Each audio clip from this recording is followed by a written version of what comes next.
Welcome back. We are live. Welcome back, Late Night Green interview edition.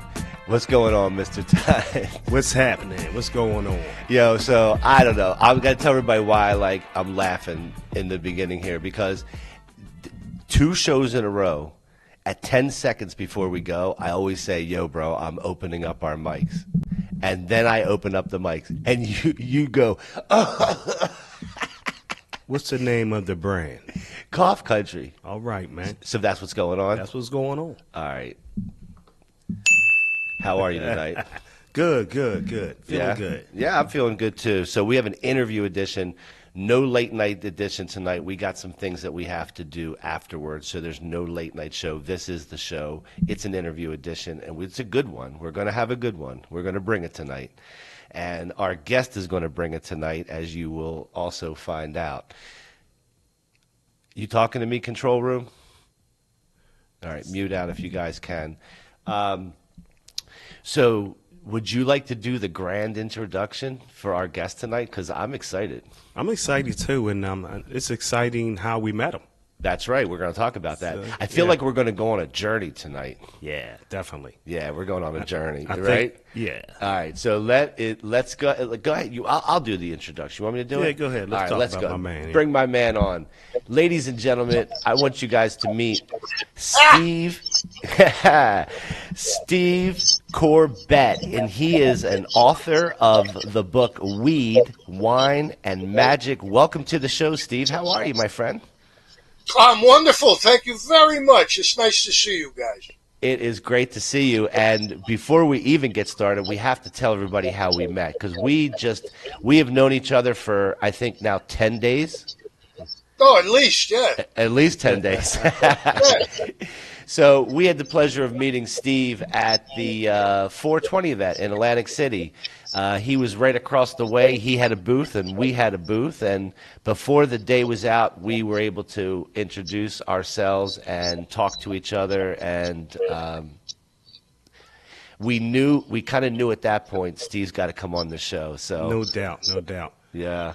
You had a very nice presentation over there, and it drew me to you. So one of the first things I wanted to do was go over and talk to you and see see what you're all about. And your books are intriguing, very intriguing. So I can't wait to get to talk about that in a little bit. Yeah, I'm excited. I've said to people all along, these books will get you high. I don't know what else to tell people other than to say words can be psychedelic, because words contribute to a mindset that can blow your mind.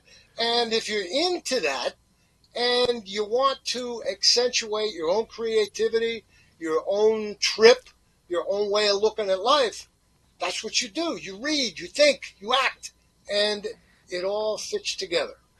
You expand your mind, right? It's the expansion of the limitations that you kind of have on your mind. Yeah, it sounds enticing. A really, third dimension to it. It really does. So, Steve, what I'd like to do, if it's okay with you, is I'd like to go and get a little bit of history on you. I'd like to know who you are, and then we're going to quickly transition to the books. I know the book. There's a ton to talk about with the book, but I think everybody wants to know who's Steve Corbertt and what's your background. You pronounce my name like I'm French, when in effect I'm Irish and German, so it's Corbertt. But what you got to know about me is I've been an outlaw ever since I was a kid. And I'm a longtime journalist. I've been in trouble with the journalists for 40-plus years. I got busted and charged with a felony for doing journalism in America. The cops wanted to lock me up for 7 years, ruin my reputation for telling the truth. But I was smarter than they were. I got my bosses busted, too. I got my managing editor, my publisher, my editor, all charged with felonies, and we eventually wound up winning one of the biggest journalism awards in the nation because we stood on truth, on principle. And the reason we did that is because we were outlaws. We were people willing to push an envelope. We were people in the search for truth, like that Carlos Castaneda from the 60s, the Yaqui way of knowledge. We pushed for truth through journalism. So that's what I did 20 years as a print newspaper columnist, 10 years as a news talk radio host where I broke news on the radio. And I continue to be the outlaw I always was. When I was 17 years old, living in rural Perry County, Pennsylvania, I got high for the first time. 1968, I was smoking a little bit of weed because I knew things were happening in America and in the world and in my own mind. So my grandfather was a coal miner, an Irish immigrant. And my dad had my grandfather's pipe. He smoked a pipe, an old Irish guy. And I didn't know how to smoke pot. So I took my poor grandfather's pipe. I figured it had the spiritual acumen from all of that smoking. And I put the weed that I got from a buddy of mine, mixed it with tobacco, and smoked it. And then I smoked the residue for about a month after that. So I was an outlaw even at 17. Badass. Yeah. Hell yeah. You know, I love that story because I have a brother who did the same thing. He would use a tobacco pipe, Yeah. mix it with tobacco and the weed, and walk around the house smoking it. So dang. Was it? See, I didn't walk around the house because my dad was a state cop. So Oh, it's shit. probably not a good idea. You know. Well, my brother was crazy. So Okay. what was that? A corncob pipe? No, it was a pipe that the old Irish guys used to smoke. A lot of old Irish guys smoked pipes. I smoked a pipe for a long time. Like those shiny wood, like the nice wood grain ones on the outside, right? Yeah, similar to that. Yeah, this actually had some silver metal on it. It was right. hip. Yeah. It was hip. Now, Right. after you did that, did Grandpa get that pipe again and get the treat of his life? No, he was dead. My dad had his pipe. My father had his pipe. It was sacred. It was a sacred pipe. And Hell so yeah, it was. this idea that I was engaged in a sacred spiritual ritual, which in effect I was. That's because right. I was opening my mind, like Aldous Huxley taught us. The doors to perception were opening for me as a 17-year-old, and I continued in all my adventures over all the decades to push that envelope. And as a result, my books are very spiritual. They're heavy, they're real, they're raw, they're violent, but they're deep. Yeah, they are. You're a very good promoter of your book because I just want to dive into it right now. Okay, Yeah. and once you know, I know a little bit later you get into your book here, but read a little bit about you, and you have a couple other books there that are interesting. So, once we get to the red wine, weed, wine, and magic, we'll I have a couple questions for you. Yeah. You can ask me anything. The pursuit of truth is always noble. Well, I'm going to take that as an opening to go back to a piece of what you were just talking about in your opening introduction. What happened when you went to prison? What was that about, and how did all of these other people become involved in it? I just need to know, and you don't have to tell me the whole thing. Just give me a little bit. Well, the good news is I didn't go to prison because we fought them. Because I was working for corporate media, and my company had a lot of money, and they agreed to fight this injustice. And we're going back to like 1991, 1990. And my company spent $250,000 to defend us. But I told them up front, lock me up, because I'll go to prison in a heartbeat. I'll lift weights. I'll punch the heavy bag. I'll hold press conferences because we're talking about truth. We were living in a corrupt area, and I made a name for myself as a desperado newspaper columnist because I challenged everybody. Dirty cops, dirty politicians. We talked to the people who had no representation, no power. I write a lot about racism and sexism and violence because that's what America is all about. And we got to face up to that dragon if we ever hope to slay him. Hey, you know what? So that brings me to, I was going to wait till later, but one book I'm definitely going to read is Patty's Day in Trump Town. Well, I got something for you. This summertime, because we wrote that book, Patty's Day in Trump Town, and released it, my publisher released that book in 2020. We were going to do a big promotional tour. We were even going to go to Ireland. but COVID hit and we got torpedoed.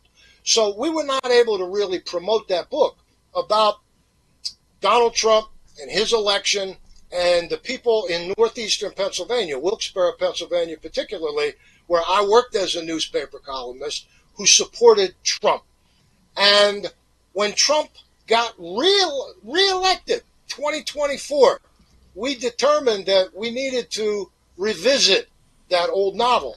So this summer, we're re-releasing Patty's Day in Trumptown as Patty's Day in Trumptown Revisited. I got a terrifying introduction that I wrote. I got 5 new updated chapters, and I got an epilogue that I call an apocalogue, like the damn end of the world might be coming, and it might.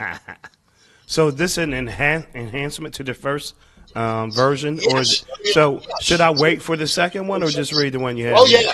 Oh, no. Wait for the summertime, because it will have the entire original novel, Patty's Day in Trumptown. I'd say go ahead. Plus the updated 5 chapters, which brings us up to contemporary America, where we're all waiting to see whether we go, no pun intended, Cheech and Chong, up in smoke, or whether...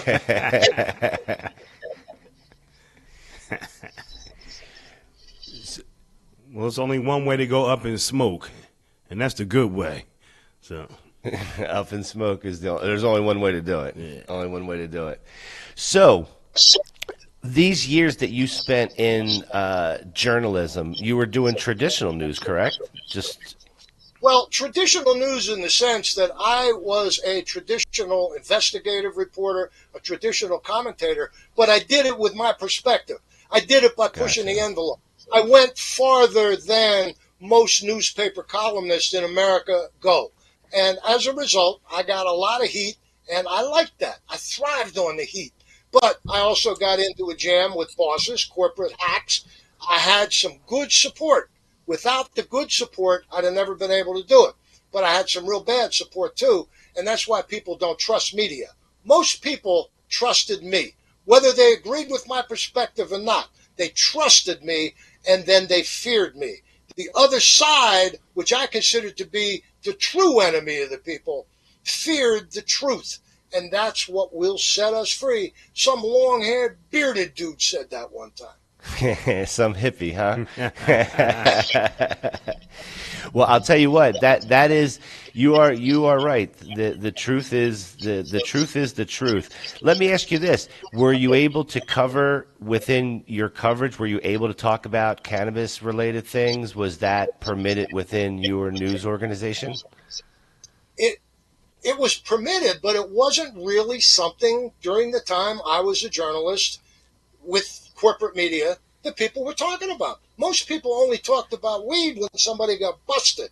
Now, however, I still operate as an outlaw journalist, and my latest foray into the search for truth is pushing our Pennsylvania governor, Josh Shapiro, to tell us the truth.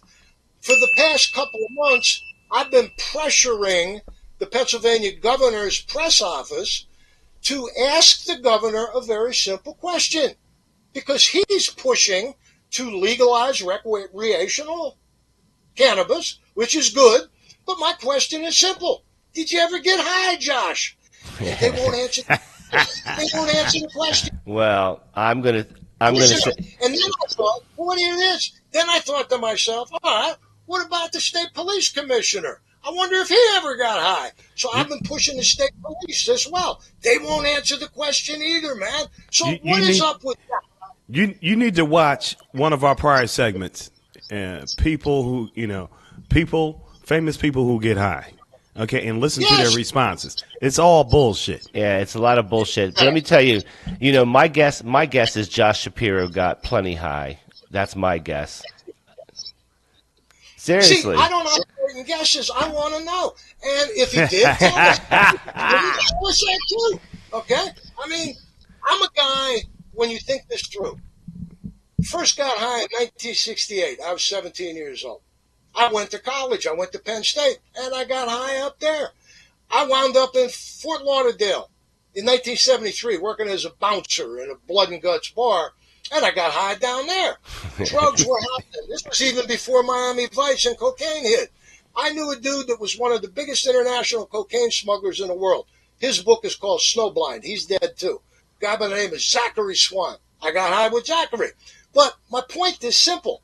When I got out of college, I went to work in the state penitentiary as a drug and alcohol counselor, and I knew my credibility depended on not getting high. So I stopped.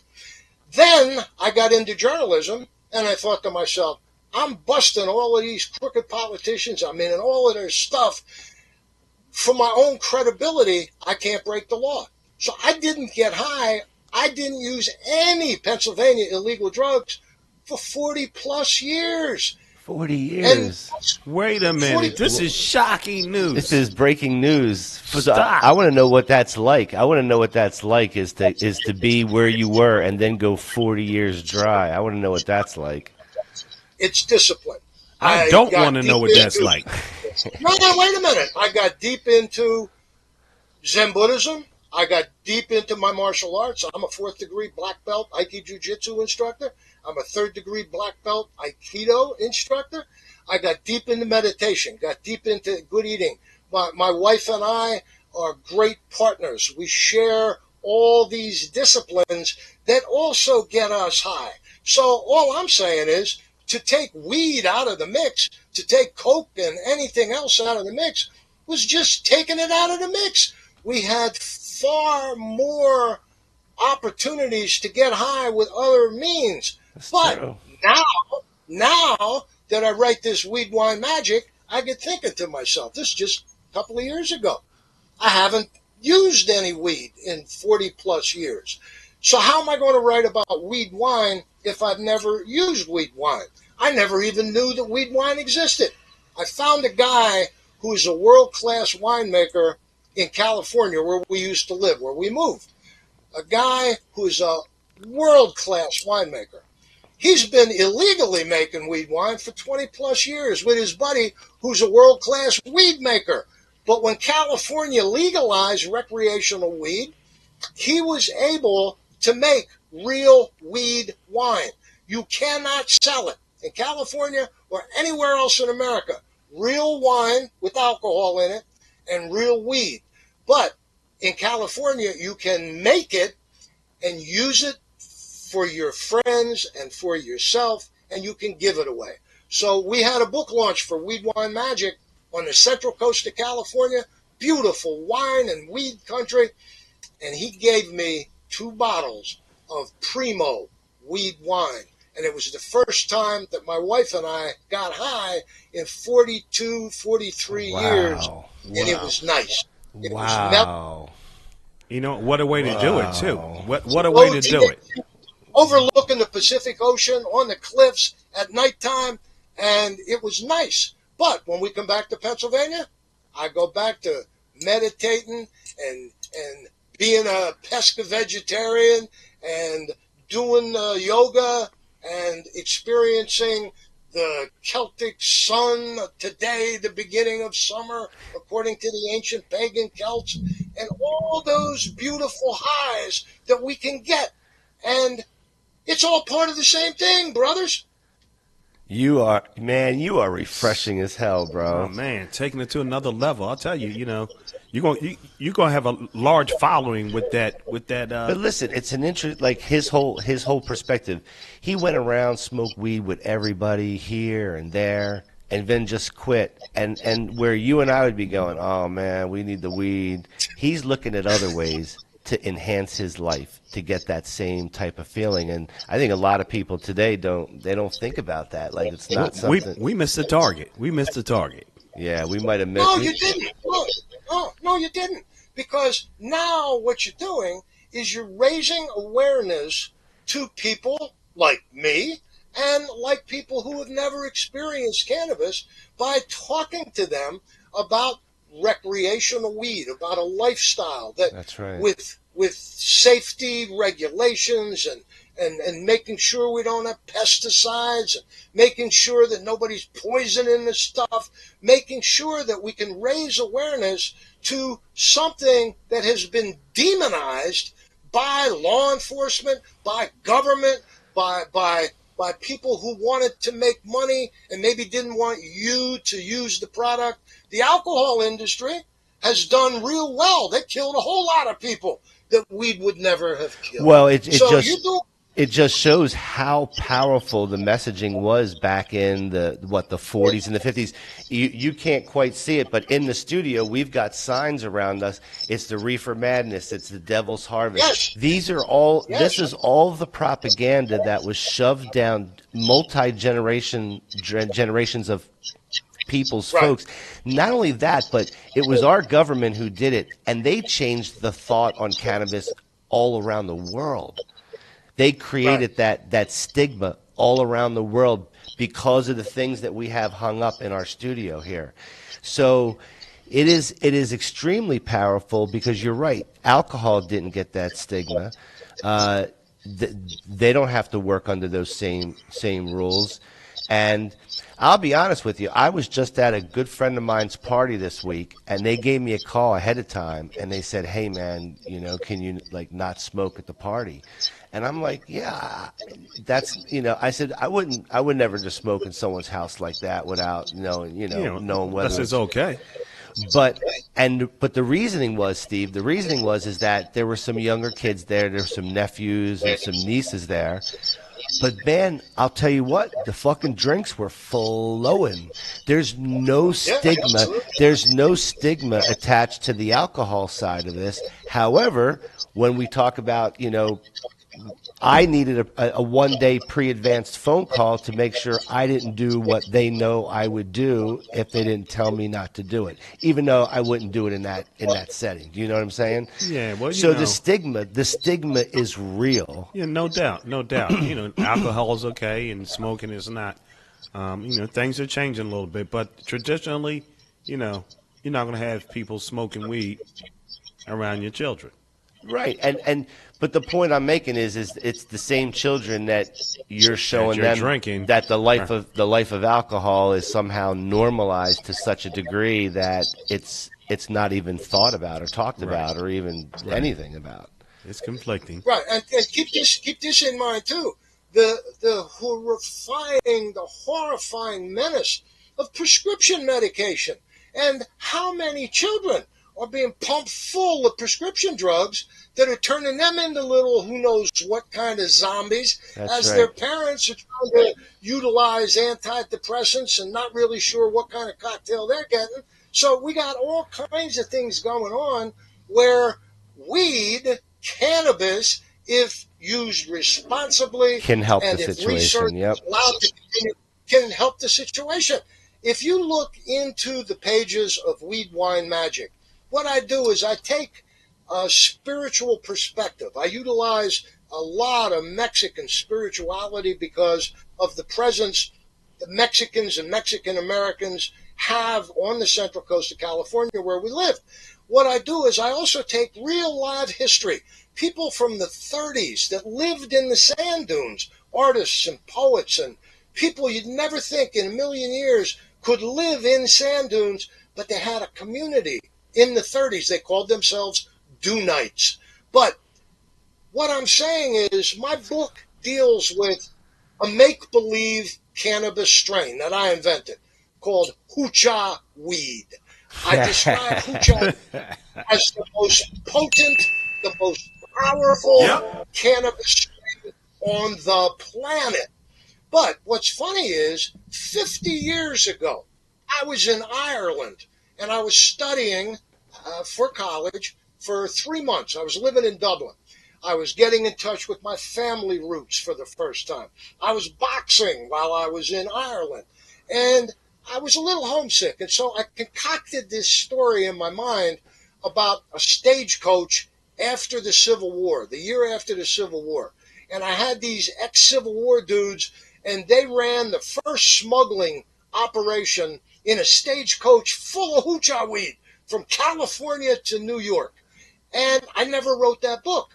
But that story was in my head for 50 years. 50. And I It took sounds that real, story too. about hoochah weed, It sounds and real. then I translated it into the Central Coast, where an old hermit who lives in the sand dunes and wears a loincloth and lets his hair grow down to his hips, and he laughs all the time, and he grows hoochah weed, and he talks to the hoochah weeds, and he sings to them, and he dances with them, and they talk and sing back to him. This is sounding psychedelic. Steve, hold that thought real second, because what we got to hang on one second, my brother. We're going to go to a commercial. We're going to do a commercial. When we come back from the commercial, we're going to get in. I want to get right into what you're talking about now. We want to know more about the hoochah. We want to know about hoochah weed, baby. Hoochah weed, man. Hoochah weed for everybody. Is this hoochah weed right here? Shit, I hope so. I hope so too. All right, hey, we'll be back right after this.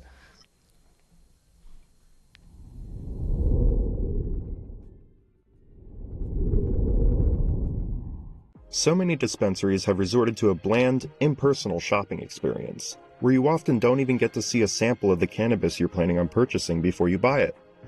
If you're looking for that extra personal touch, come check out High Roller Dispensary in Atlantic City, New Jersey.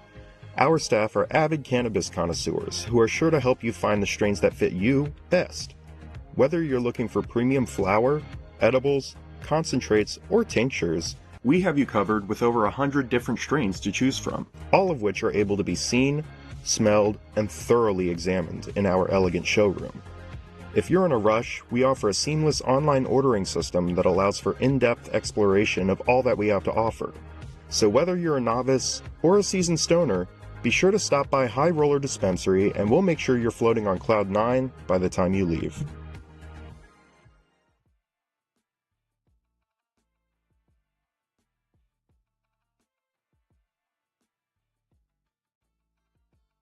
Marijuana is huge.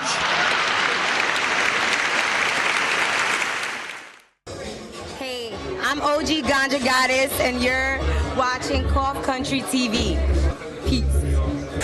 This is Chef Marvin Jane, and you're watching Cough Country TV, live from New York.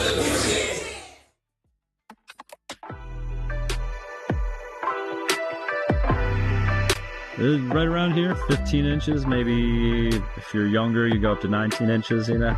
Yeah, you know, you already went the big age. Sometimes a CIO might make commitments to a CEO that they just can't fulfill. And it's very hard to succeed in those environments. You really want to be able to set the expectation right up front. How would you feel with no sex, no weed for a month or two? I'm going to be really angry. Just feel sorry for Jake. Yeah, Jake's going to get fucked up. Wow, this is Phil. Yeah, for it. This is all you. This is the Cough Country OG pink hoodie.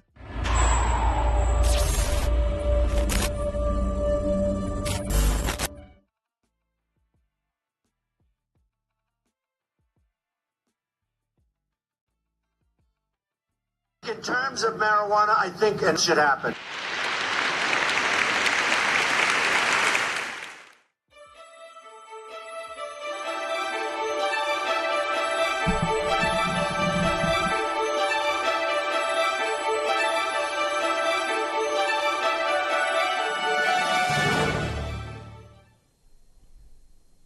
All right, and we are back. So Steve, when politicians don't say what we want them to say, we make them say what we want them to say. And so if they don't say the right thing, we make them say it, brother. That's how we roll. Oh, absolutely. Yeah. So there's more of that where that came from. But all right, welcome back, guys. So what we're going to do now is we're going to take this interesting conversation that we're having with Steve, and we're going to take it to the next level because he's going to start describing what's going on with this book, right? Yeah, we want to see you break this down. Yeah. So tell us a little bit about your book, Weed, Wine, and Magic, and tell us what it's about and what type of head trip we'll take. What I want people to do is take a good hard look at themselves when they experience the characters in my novels. I want my novels to be like mirrors you hold up to yourself, to your own face, and see what you can see. whether the book be Blood Red Syrah, which is the first Central Coastal California book. Weed, Wine, Magic is the sequel to Blood Red Syrah. But you don't have to read them both. You can read Blood Red Syrah first, Weed, Wine, Magic first, because the message is clear. The search for truth, the willingness of people to face themselves in a chaotic, changing, and often violent and nasty society is the challenge we all face if we're up to it. So expanding our consciousness through meeting new people, through new experiences, through a willingness to create, whether it be taking that step to get high and use cannabis, whether it be taking that step to drink a little bit of wine, or whether it be taking that step to combine, like Mel Moyle, the old ancient hermit does, combine that cannabis into the wine. So what we have in Weed, Wine, Magic is the search for truth and self-discovery among people who are very different but very much alike. Mexican spirituality plays a big role in this book. La Santa Muerte, the Mexican death saint, is on the cover. She's holding a glass of Central Coastal Pinot Noir in her left hand and beautiful cannabis flowers in her right. When she combines those two sacred products, anything can happen. And so the book takes you deep into the relationships that people have, into how they find themselves, how they deal with the terrible, terrible behaviors other people exhibit on a regular basis. So that's basically the core of what Weed, Wine, Magic is. It's the intersection of that Mexican spirituality, similar to Carlos Castaneda and the Yaqui Way and those books that were around in the 60s, the writers who blew your mind, Ken Kesey and Richard Brodigan and Tom Wolfe and Hunter Thompson, the gonzo journalist. It's all part of the interconnectedness that makes us pretty much the same. That's really unbelievably well said, Steve. Really well said. And it's really the journey of the characters in the book that is what's translatable for your own journey. And that's kind of what I'm kind of taking from and hearing from you as we talk. Go ahead. Do you want to say something? I think I caught a buzz already. Yeah, you caught a buzz already. I love it. You know what's funny? I kid with people. I say, man, when you finish the book, if you got weed and you smoke weed, you can pull them pages out. I bet you can roll up a joint and smoke them pages. But keep this in mind. That'd be a fatty. One of the behaviors I changed, I don't smoke anything. It took me 3 years to get off cigarettes. I was a terrorist cigarette smoker. I chain smoked for 20 years. And I used to work with heroin addicts, and they could kick smack, but they couldn't get off cools. They couldn't get off the cigarettes. And so I took 3 years. And when I got off cigarettes, I got deeper into those spiritual journeys, which I consider writing to be part of. So in many ways, it's a storyteller's curse that can do good, that can do bad. And the words weave through the weed wine to produce the magic. And it's there for all of us. That's awesome. That's pretty heavy. That's good stuff, man. Ooh. It makes you think. I like these type of things. See, I like these type of conversations that kind of open the mind up and we kind of think through these type of things. I love it. So I guess what I'm interested in doing is walking through some of the characters that you've set up on the show. We have a virtual co-host here on the show. Her name is Mary Jane, and she helps us ask questions sometimes. So I know she wanted to ask you a question. So Mary Jane, go ahead. You've got Steve. Go ahead and ask him any question you want about his book. Thanks, Phil. Hey, Steve. Great to have you here. Your book, Weed, Wine, and Magic, sounds fascinating. What inspired you to blend those three elements together? And what do you think is the most magical outcome from their combination? It's a good question. The most magical outcome is when that light goes off in your head and in your heart, and you sense the magic of personal truth. When you read about all the issues that come to play in this particular novel, you'll recognize yourself in one or two or maybe more of the characters. I have strong characters. I have good people and bad people. I have vicious people and heartfelt, wonderful, loving people. They're all there. And you can see your strengths, you can see your weaknesses, and you can determine how you want to move to maybe make it better for yourself and for other people. So for me as the writer, I sense that magic of creation, but I'm also looking deeply into that cracked, dirty mirror to see what truth I can find and how I can be a better person, how I can help more people. I'm good backup. I've always been good backup. And this book is good backup. It's prophetic. It is fortune-telling like, if you will, because you never know what the future holds, but you know there's something you can do to prepare for the best and the worst. And that, too, is part of the magic. The weed is self-explanatory. Right. The wine, self-explanatory. The weed wine is magic. The magic. That's the magic.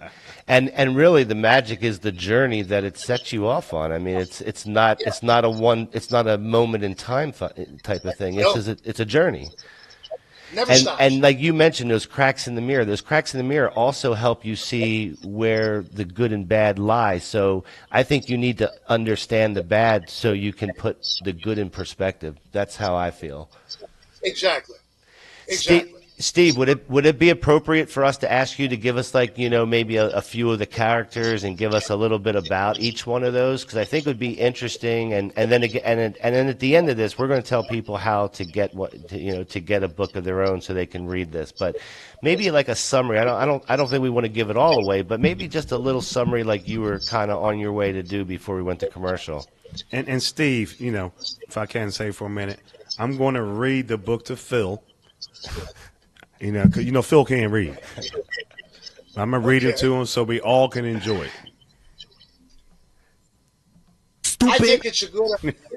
If you go outside when the moon is visible, and you look into the moon and you feel the lunar bright rays of the moon, you'll feel one of the main characters in my book. Ixchel is the Maya moon goddess. The Maya civilization in Mexico, as big as the Aztecs and the Incas elsewhere, the Mayas were wonderful, resourceful, powerful people. And Ixchel, the moon goddess, was the Maya moon goddess. She plays a central role in the book, as does an island off the coast of the Yucatan Peninsula in Mexico, off the coast of Cancun, Isla Mujeres, island of women. A great place. Of women. And the women who came to Isla Mujeres worshipped Ixchel, the moon goddess. So she plays a very influential role. A young woman in the book who is searching to find herself, not knowing her true roots, not knowing her real background. Her name is Ixchel. She plays a central role in the book. Jesus Zarate is a character in some ways I modeled after myself. So as a renegade outlaw newspaper columnist, Jesus Malverde plays a big role in this novel in trying to find himself and dig deep into his goodness as opposed to his violent nature and his recklessness that he displayed many times in his past. His mother, Zeta, plays a major role in the book. The Mexican culture, very powerful in this book. If you look behind me, you'll see La Santa Muerte holding the site, and she's standing beside Jesus Malverde, who is the Mexican Robin Hood, the outlaw bandito that the cops will tell you is the saint of the narco traffickers, the cartel in Sinaloa and Culiacan. But the people know that Jesus Malverde is a saint of the poor, is a saint of the people. He gives the power and the hope to people who are hopeless, who lack power. And all these forces come together in Weed Wine Magic on the central coast of California, where we lived for about 5 years, where I wrote newspaper columns. I was asked to come out there to a rotten little newspaper to help make it good. And I went out like Zorro to spread truth and light on the frontier. But when they sold it to the Children of the Corn, a corporation in Iowa, they fired me. So that was okay. I just took those hits, and my wife and I, who was a wonderful college professor out there, we came back east. She's now taking the spiritual strength she learned from the Mexican community. She's applying it to working with immigration. I'm applying it to start trouble wherever I can start it for a good cause, because we know people need people to help them, and we will help them, as will Weed Wine Magic. Man, that's intense. Bud, wait. One last guy, Bud. Bud is the son of a cigarette company executive, and Bud loves to get high. He calls himself Bud after Bud, okay? I like that. Bud winds up driving the Doobie Mobile. You know what, like that Wiener Mobile is? Yeah. Well, Bud got one, but it's in the shape of a joint, okay? So Bud drives the Doobie Mobile around, and then Bud gets hooked up with the commune, and they start making the Weed Wine Magic. And so Bud is a big, big player in this story because he's got all the money he needs. Another character or characters, animals.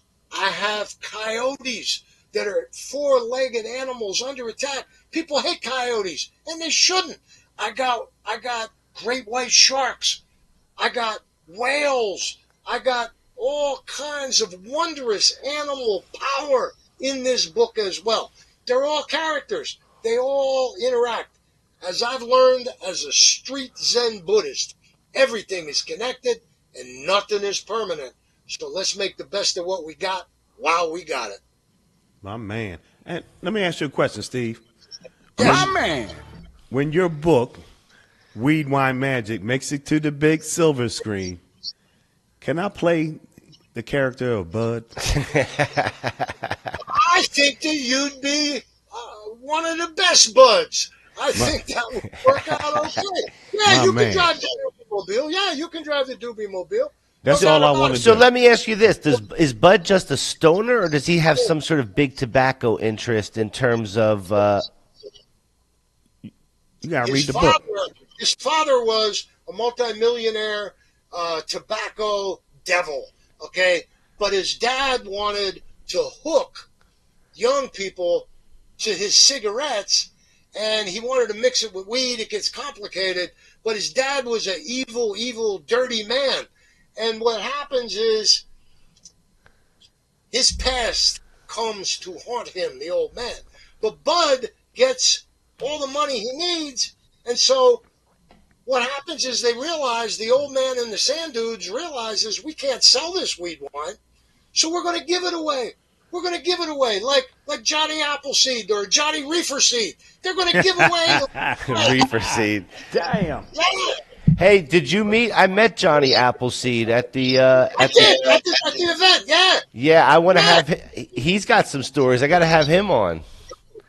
I got the sense when he rolled up, and his wife, I got the sense that he's a trip, that he's got some background, but Yes. I never really knew. I don't know what his background is.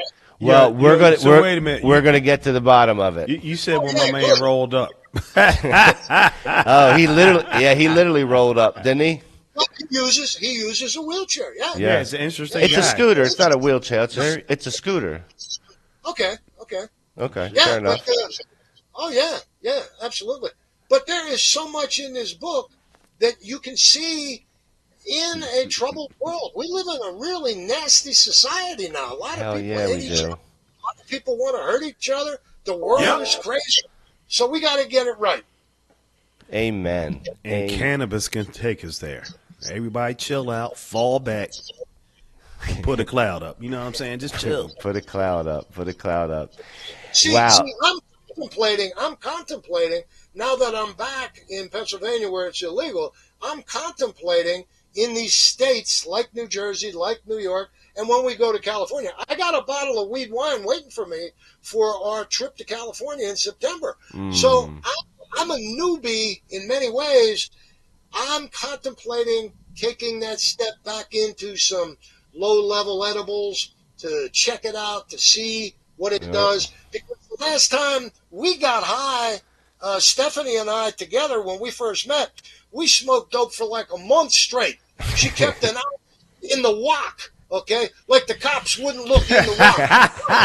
You got some stir-fried weed up in the motherfucker. That's some new shit. So we... FBI, open up! No, don't get too much book. Hey, Steve, man. I don't know, man. When you're ready to smoke some weed, man, please do it with us first. I don't smoke it. I would only do edibles.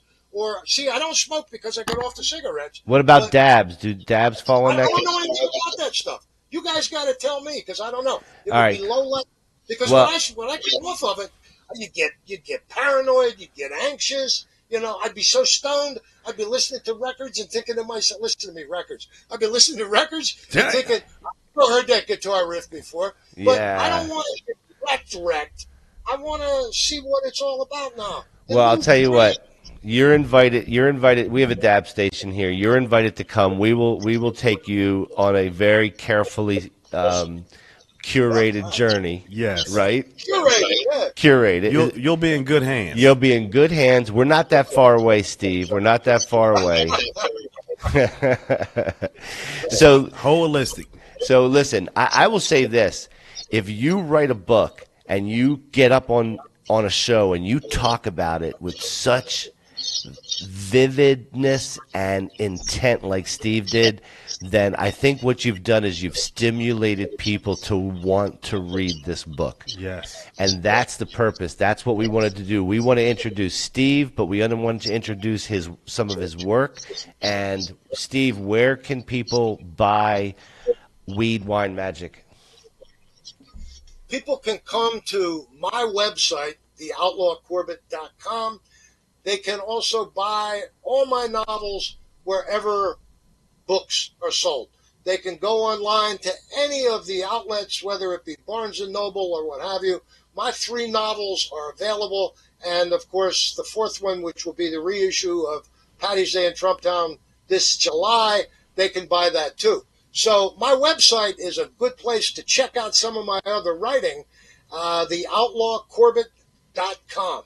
And I put short stories up, I do poems, I write news columns, and I want people to recognize that cannabis is a big part of world culture, and cannabis has been demonized for too long by politicians and corporate hacks, all the wrong people. So I want to raise awareness to people getting high on any number of substances, life itself, but cannabis might very well be a good way for people to experience that Amen. altered state of Amen. consciousness. You pretty much just read our mission statement. Listen, God put this plant on the earth for a reason, and it's not a destructive reason. It's natural. It's here to help. It's not here to destroy anything. So, listen, I got to tell Steve, I got to say something here. From the bottom of my heart, I really appreciate you taking the time to spend an hour with us talking about this book, and really us being able to get to know you better. I know this is just the first of many conversations that we're going to have. And I can't wait. I can't really wait for the next one. I'm excited about it. And we got a new friend indeed. We do have a friend indeed. And so, anything that you need, if there's something we can do to help you out, we're more than willing to do it.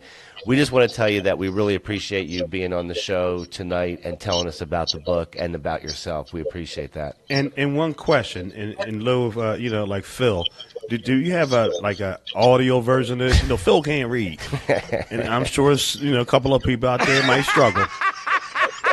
But if you got to have an audio version, No, we haven't done that yet. We haven't done that yet.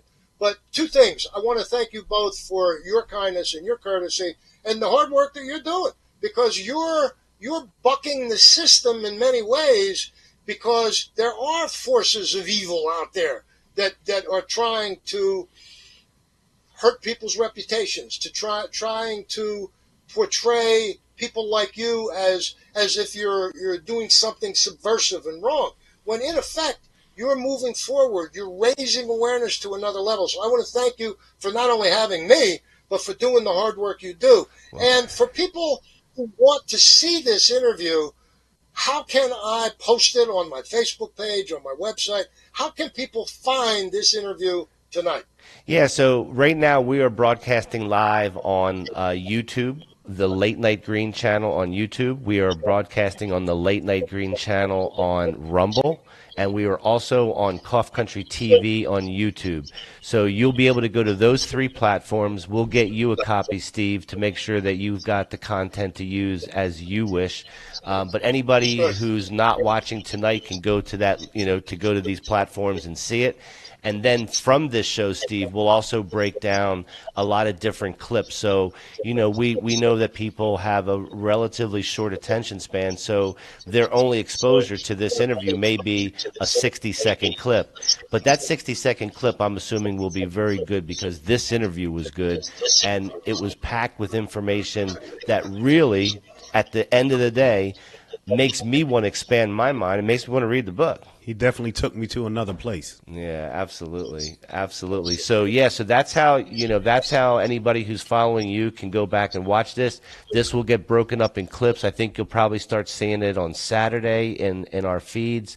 It'll go on Instagram and TikTok and all those other feeds. So, yeah, I mean, our goal is to get the word out. We really appreciate the kind words you gave us, that, there's things that go wrong all the time around here, and, those words are encouraging. And so, we have a very similar mission in terms of how we want to, open the minds of people who consume cannabis content in a way that's more to a mainstream fashion than it is to what we've known in the past as, stoner content. And so that's kind of along the lines of what we've been talking about all evening here. So, and one other thing, we can't forget this. Big ups to your wife, was Stephanie. Oh, she's so lovely. Thank you, Stephanie. Big ups to her. Yes. We met her there. Yep. Lovely young lady, and an important part of your journey and what you do. Yep. We've been together 44 years. Without Dr. Bressler, I'd be living in a drainage ditch.